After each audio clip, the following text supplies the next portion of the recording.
Bonjour à toutes, bonjour à tous, bienvenue pour cette nouvelle vidéo.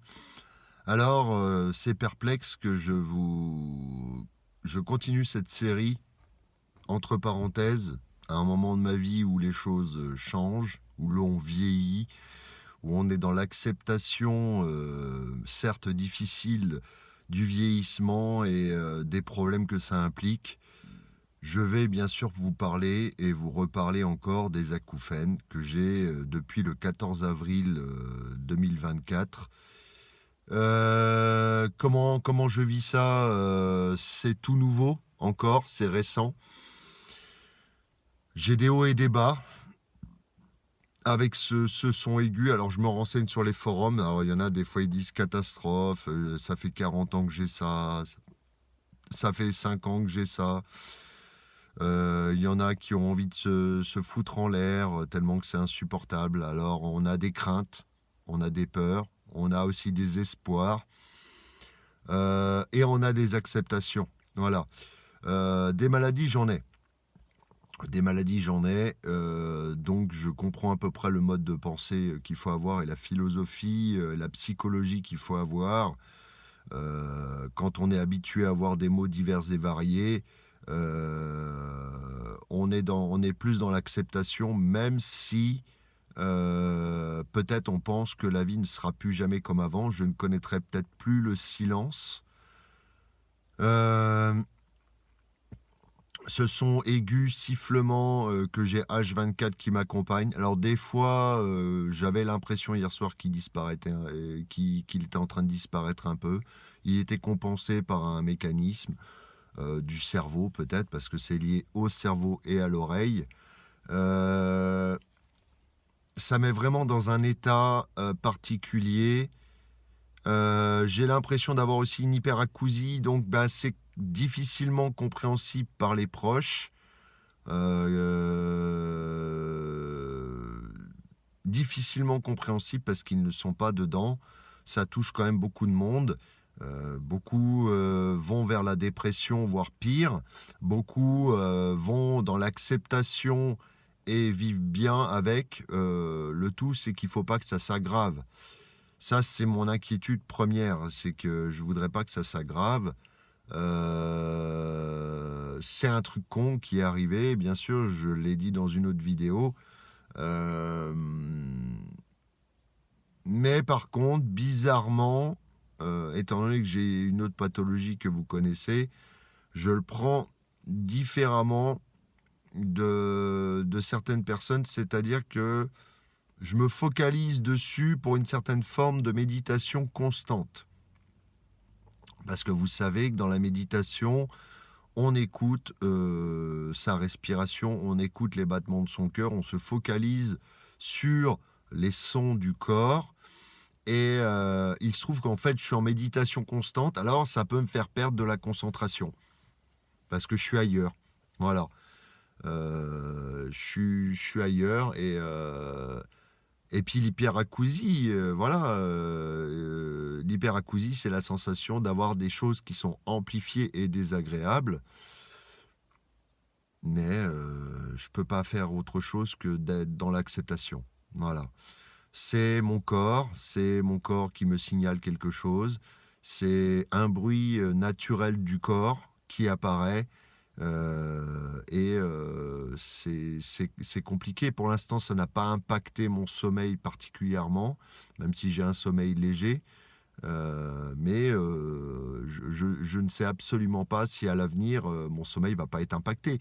Après, comme je vous dis, il faut vraiment, au sujet des maladies, être dans l'acceptation. C'est comme ça.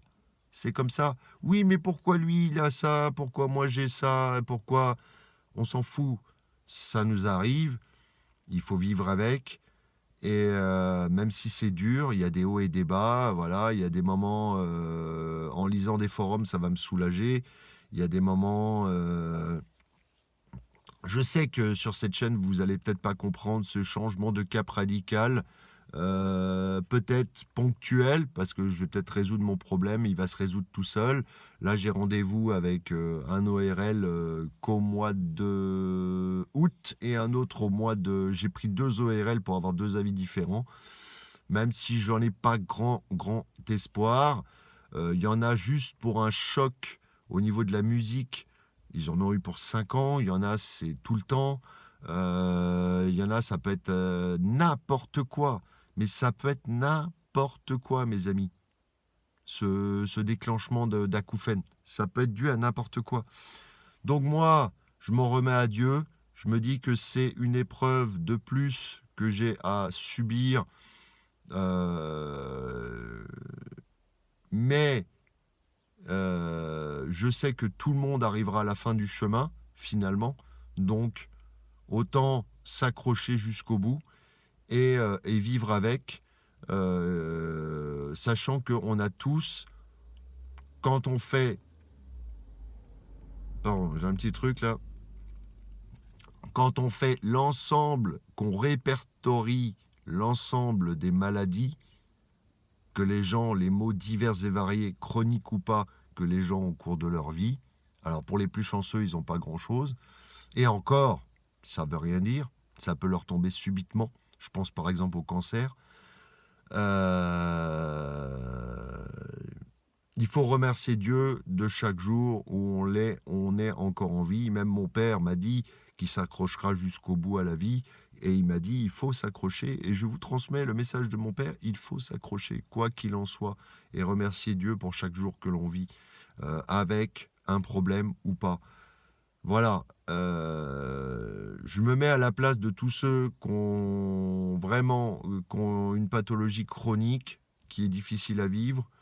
Il y a un message du corps, que ça soit la douleur, que ça soit des sons, que ça soit une détresse psychologique, voilà. Il y a un message et il faut faire de cette faiblesse, entre guillemets, une force pour accomplir de grandes choses. Voilà.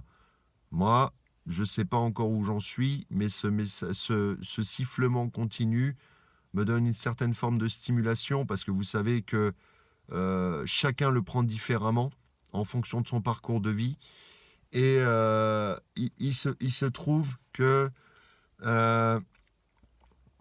moi, j'ai une manière spéciale, voilà, de le prendre. Ça peut m'apporter une certaine force, comme ça. À partir du moment où vous savez que nul n'est bon, nul n'est mauvais, vous savez que pensez à cette pièce qui dit que il y a toujours les deux revers de la pièce, c'est-à-dire que cet acouphène, par exemple, parlons-en, ou ces maladies chroniques vont avoir un effet négatif a priori en premier temps. Voilà.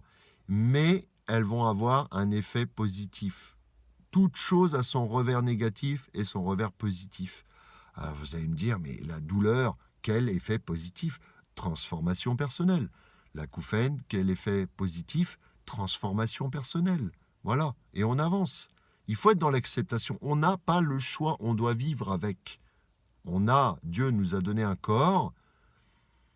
On a chacun notre parcours avec ce corps. On doit l'emmener le plus loin possible. Voilà. Et c'est comme ça. C'est comme ça. Il y a tellement de gens qui ont des difficultés dans le monde, que ça soit par rapport à leur territoire, leur localisation. Ils n'ont pas à manger, ils n'ont pas à boire, et ils vivent des souffrances pas possibles. Voilà.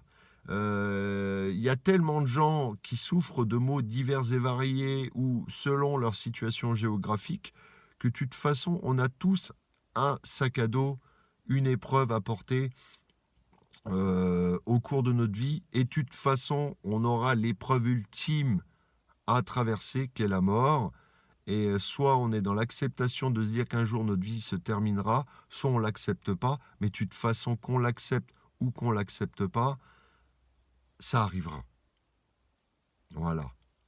Alors bien sûr, l'être humain est en recherche d'immortalité et patati patata. Non, voilà. Voilà dans quel sens cet acouphène qui est apparu le 14 avril 2024, un matin subitement, suite à une oreille bouchée par rapport à un bouchon de cérumen, m'emmène au niveau de la réflexion.